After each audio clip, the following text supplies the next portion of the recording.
Hello, everybody. I'm very happy to be with you to let you know something very important about Kazal. My name is Altime Michel. Like you can see, I have with me the man. His name is Odin Datini.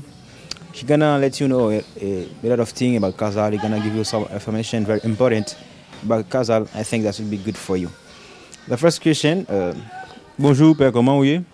Ah ben nous là, nous pas plus mal. Nous malades, mais nous pas plus mal. The man answer here is here. He has some pain, but he's fighting. He's here. Since your family lives in Kazal, comme nous connaissons, vous faites Kazal, vous avez un peu de formation de Kazal. Depuis qu'il est, ou famille avec Kazal? Bon, moi-même, m'habité dans Kaïsa à côté Mia depuis en 59. Depuis en 59, moi marié, m'habité dans Kaïla. Monsieur Sayo, où est là, et petit moi. Miller, boss Miller, boss Evan, nous connaissons boss Miller. Il était là. Et c'est là, m'habité à madame moi. Et puis après ça, bon, nous venons, nous pas de l'autre côté, là, nous sommes toujours habités. The man said he was married in Kazal since 1959 because he was a good guy in Kazal. He was born in Kazal.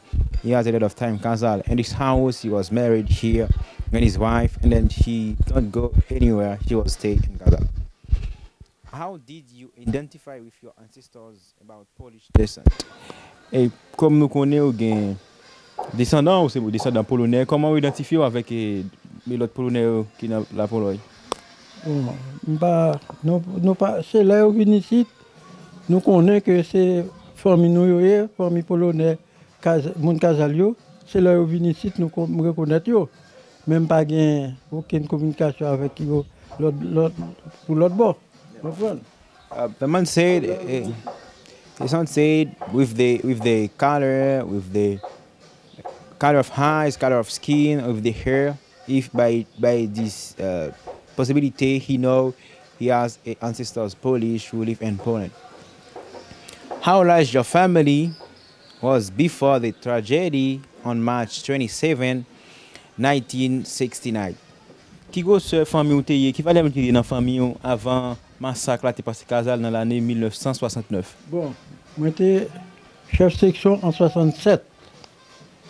Vous entendez? J'étais chef section en 67 et puis j'ai exercé, fait travail l'État. Nous avons servi l'État. Eh bien, ils vont degré en 67, 68, ils sont venus et fin 68, commencement 69, ils ont évoqué dans la police là. Chef section, ils ont évoqué moi et puis après ça, bon, bah qu'on a encore.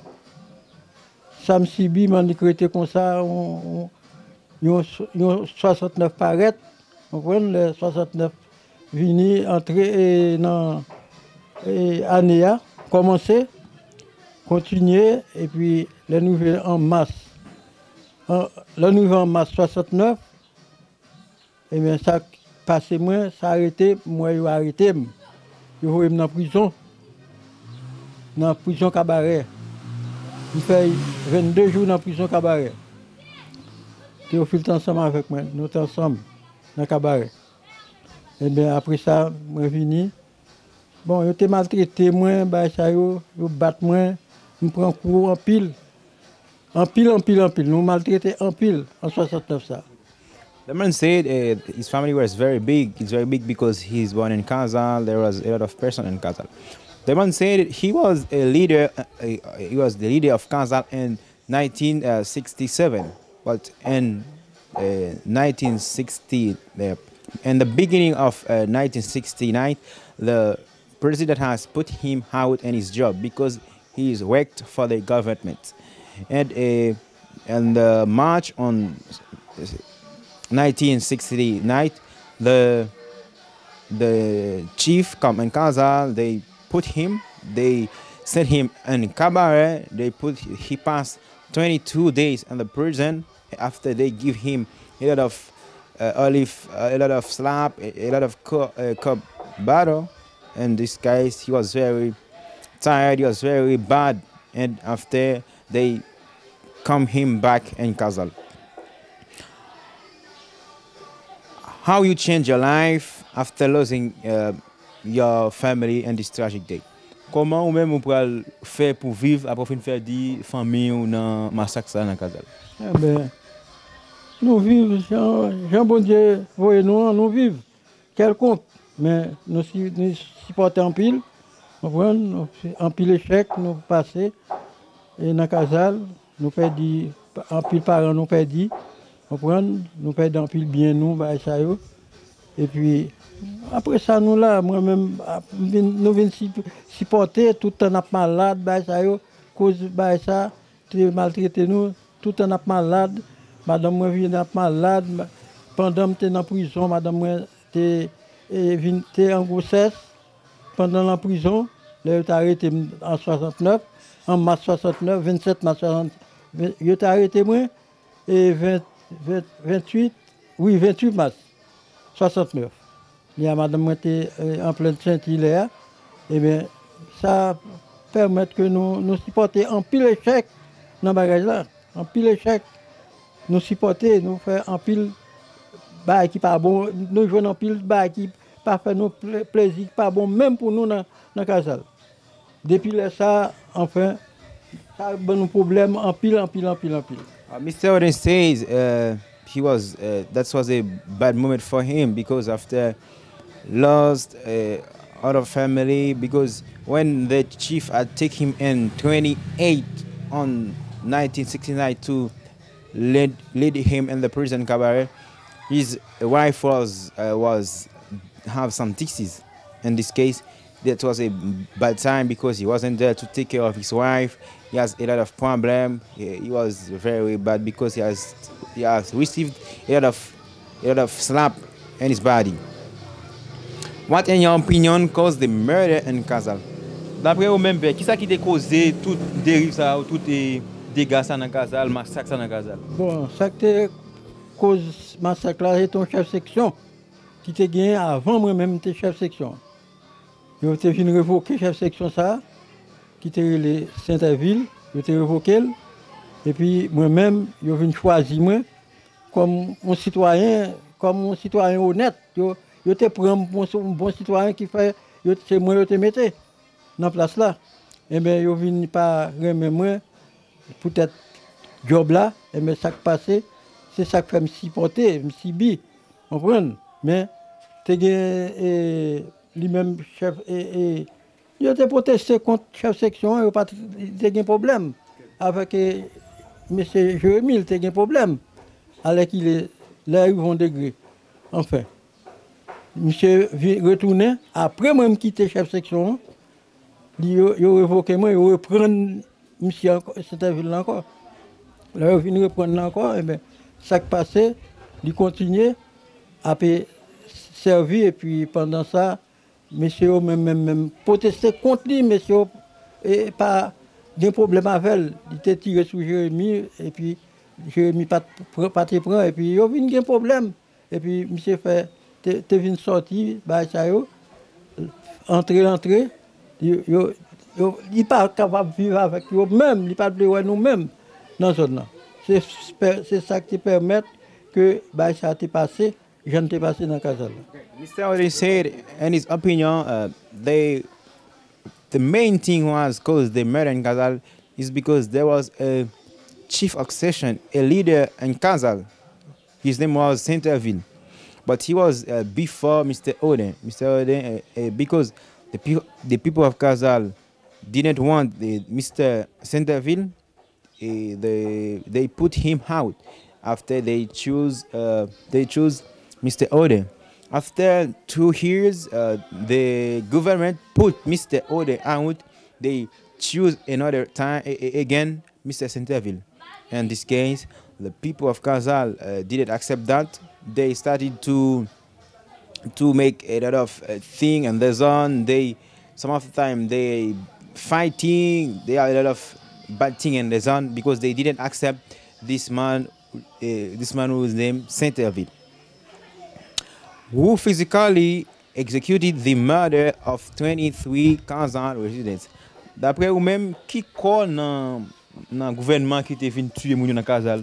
Bon, c'était comme Makout, comprenez? Makout Cabaret, Akaye, Mimbale, qui était venu, qui était enfin débarqué, là pour être venu, l'évasion, pour être venu dans Kazal. Mr. Ode said the main physically executed who was killed the people in Kazal was the military and the Makut.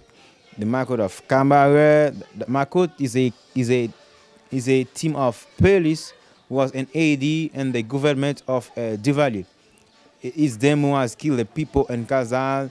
Some of them from Kabare, some of them from Akaye, some of them from Mimbale. In the country, a lot of come to kill the Kazalian people. What were the residents of Kazal afraid of after this tragedy? Qui ça, moun qui t'a vu Kazal, t'es pipé après massacre ça qui t'est passé dans Kazal? Ça qui t'est passé? Qui ça, t'es pipé après massacre qui t'est passé dans Kazal là? Ah ben, mon Kazal pas de parler du tout. Mon Kazal, c'est en fait, à cette époque, mon qui mon Kazal, quand on arrive, on pas rien même, on pas garder pour patate, on pas garder pour rien. Ou c'est pour me dire ou son fatra, on pas garder pour rien. Depuis c'est mon Kazal, yo te le Camoquin. C'était comme ça était nous. Et tandis que yo pas de Camoquin, c'est pas de Camoquin, nous te Camoquin, c'est bio te fait nous, yo te vinn et fait nous passer toute misère ça dans Kazal. Mais c'est pas vraiment, c'est pas de Camo que nous t'es vraiment. Mr. Ode said the thing which the Catalan people was afraid because they couldn't speak. You can't speak after this tragic day. The people of Kazal was in a prison. We can say that because they couldn't speak. They couldn't make the thing they want because they have to do the thing the government want. And when a Catalan people go somewhere, the people call them Camoquin. Camoquin is a name the government call the people who don't accept what he do, what he does. It's for that they call the people of Kazal Camoquin because they didn't accept the thing the government of Duvalier made in Kazal. Do you think that young people want to remember about this tragic day in Kazal? Est-ce que vous pensez que les jeunes ont de penser ou bien de gagner en tête mauvais sur ça qui est passé dans Kazal là? Si les jeunes ont de toujours penser avec mauvais sur ça qui est passé dans Kazal là? Non, je toujours pensé à ça. Nous on fait le 27 mars, nous on fait fête 27 mars, nous toujours nous pas jamais oublier ça. J'ai toujours pensé à ça parce que ça c'est bagaille tout le monde pas jamais ça qui est passé là. Moi-même, je ça fait madame moi plus de malade depuis après là avec saisissement bagage ça yo, plus de malade, divine malade mais il vient mourir en 2000, il vient mourir. Depuis en 2000 il mourir. Pour y aller dans 18 ans là, mais ça fait 18 ans depuis il mourir. Mr. Ode said yes the young forget about that. It's for that every 27 March they celebrated the day of the murder of these people because the young and the Catalan people think about that. It's for that his wife has died in 2000 because he has thought it all of time about this tragic day because his wife has lost his mother, his father, his son, so that yes, the young people think about this tragic day. How many Kazal residents identify with these Polish ancestors? Qui va les moun Kazal qui identifient yo mais qui croit que yo c'est descendants polonais? En pile. M'baka bon effectif en pile. Yo connaît que c'est descendants polonais, yo dit nous, vous comprenez? Mr. Ode said a lot of Kazalian people knows about that. They know they have ancestors Polish people. He can't say a numbers of people who know that because a lot of Kazalian, all of Polish Kazalian who live now in Kazal, they know they have the ancestors Polish who was living here, who was killed by the Duvalier government. Are there any moments in which they manifest that they have Polish roots? Est-ce que des fois vous connaissez un désir ou bien vle ouais polonais descendant polonais pareil yo? Oui, oui, mais ouais, ils sont venus ici. Nous n'avons pas qu'à voyager aller en Pologne, mais nous là venus ici, nous contents ouais, nous toujours bien recevoir yo, comprendre, toujours parler bien avec eux. Nous connaissons que ces familles nous c'est race nous. Yes, she said they have that just because sometimes when they sell the Polish people, they are very happy and then they share together their sadness, they peace also because they know they have the ancestors Polish because they love the Polish people. What are the biggest problems in Kazal? D'après vous-même, Monsieur Odin, qui est le plus gros problème nous avons dans Kazal? Bon, problème nous avons dans Kazal, premièrement, problème route. Nous avons problème route dans Kazal. Nous avons problème santé. Parce que nous n'avons pas un bon hôpital Kazal. Vous comprenez? Là, nous avons besoin de faire. Nous n'avons pas un problème d'adou. Si nous avons besoin de faire comment on dit ça? Un examen, c'est pas tout près pour aller faire. Alors nous avons tout problème ça. Mr. Ode say the biggest problem in Kazal is the roads and then is the electricity and is the hospital because in Kazal we don't have a good hospital. If you have a disease and then if you have to make an exam, you couldn't make that because there is a good hospital in Kazal. That is a bad thing, and the electricity for the young people, for the Kazan people 30, that is a bad thing. Some people will expect help from the Polish government. Est-ce que il y a des gens qui espèrent aide du gouvernement polonais? Ils ont toujours mis en tête. Ça qu'a fait toujours. Nous pas connaître, mais nous toujours mis en tête. Ça qu'a pas fait. Parce que nous pas vraiment. Si nous gagnons Pologne qui se forme nous et de temps en temps ils viennent ici. De temps en temps ils viennent ici. Il y a problème nous, comprendre? Il y a problème nous, il y a vraiment nous pas Kazal pas ta commune, pas commune, il pas rien. Il fait dans Kazal, considérer. Tout bail ça yo, si vous êtes capable de faire un bail pour nous, il est bon. The Mr. Ode say yes, they would like that because the Polish people, or the Polish government is the family of Kazalian people, so that they would like if the Polish government would like help Kazal, that could be a good thing for Kazal because Kazal have a lot of problem. If they can't help Kazal, that could be a good thing because every year he sees some Polish people like Christopher and his wife, other people also who come in Kazal, and that can be a good thing if the Polish government take a decision to help Kazal and a lot of things Kazal need. Do you want to say something to Poles living in Poland and in other countries? Est-ce que tu as un message avec Polonais qui vivent la Pologne, avec Polonais qui vivent dans le reste du monde là? Quel message tu as baillé? Samedi nous t'arrivons pour aider nous pour essayer d'être capable de réaliser. Vous comprenez? Nous pas l'hôpital, nous pas gain route, Kazal pas commune, tout bagage ça, nous besoin tout bagage ça dans Kazal. Oui, commissariat, nous pas gain ça dans Kazal. Moun fait ça ouvler dans zone là, nous pas gain moun capé aider nous.